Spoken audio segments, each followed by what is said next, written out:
there is no urgency to cut rate this year, Eugene. No, so the U.S. We still expect the U.S. Fed to cut rates this year, right? So but the sequence or the start of rate cuts has been delayed, right? So this is what the Fed has been guiding to the markets. As a result, the interest rate environment overall will remain elevated globally. Okay, so when do you think the Fed will cut rates, the interest rate? I think it's difficult to predict. I think so far we've been pricing around a couple, two rate hikes this year.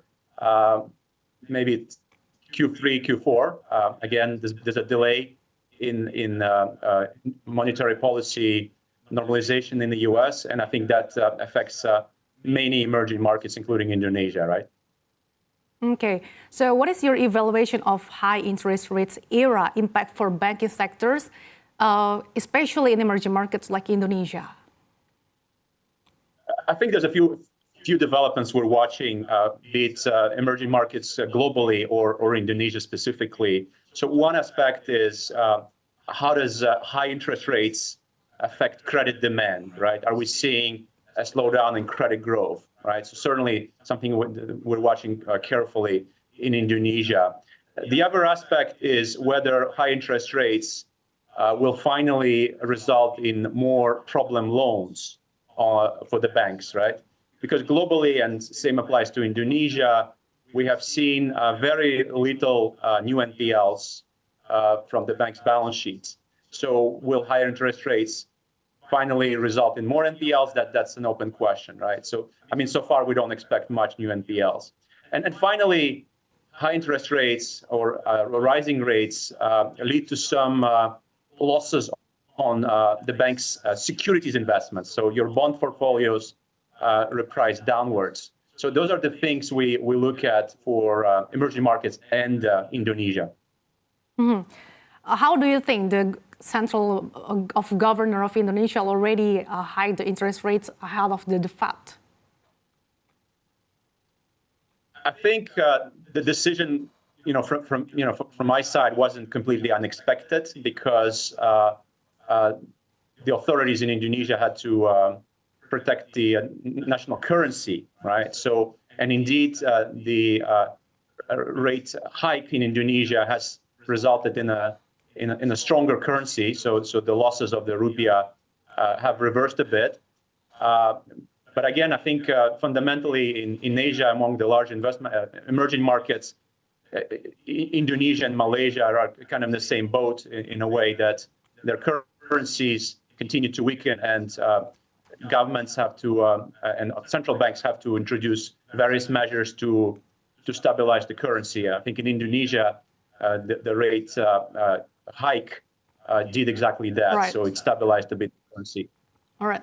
Does the cost of fund increase due to interest rate hike also affect the fundamental of banking sector, especially in Indonesia? And does this phenomenon also happen in other countries in Asia? Well, indeed. So when interest rates go up, generally we see banks making more money, right? Net interest margins increase, and banks are more profitable. But again, there's a limit to what you can do in terms of constant repricing of your loans. So at a certain stage, you reach a ceiling where you cannot reprice it anymore because it just becomes too expensive to borrow for clients. I think what we're seeing in Indonesia is that credit repricing has actually reached a limit. So this is why banks are guiding for lower net interest margins for this year. Again, there's also the part where funding costs increase because your customers transition to term deposits or to money market accounts or money market products away from banks, right? So banks, as a result, have to increase rates on deposits more significantly. So again, in Indonesia, what we're seeing is that deposits will reprice faster than loans. As a result, we're going to see a bit of margin compression this year. But don't get me wrong, any margin compression will come in Indonesia from a very, very, very high level. So Indonesian banks have probably the highest net interest margin in the world. All right. As you mentioned about the borrowing costs will be higher, does Moody's see any potential credit ratings downgrade for banking in this current condition? Well, I think the fundamentals of the banking system remain intact.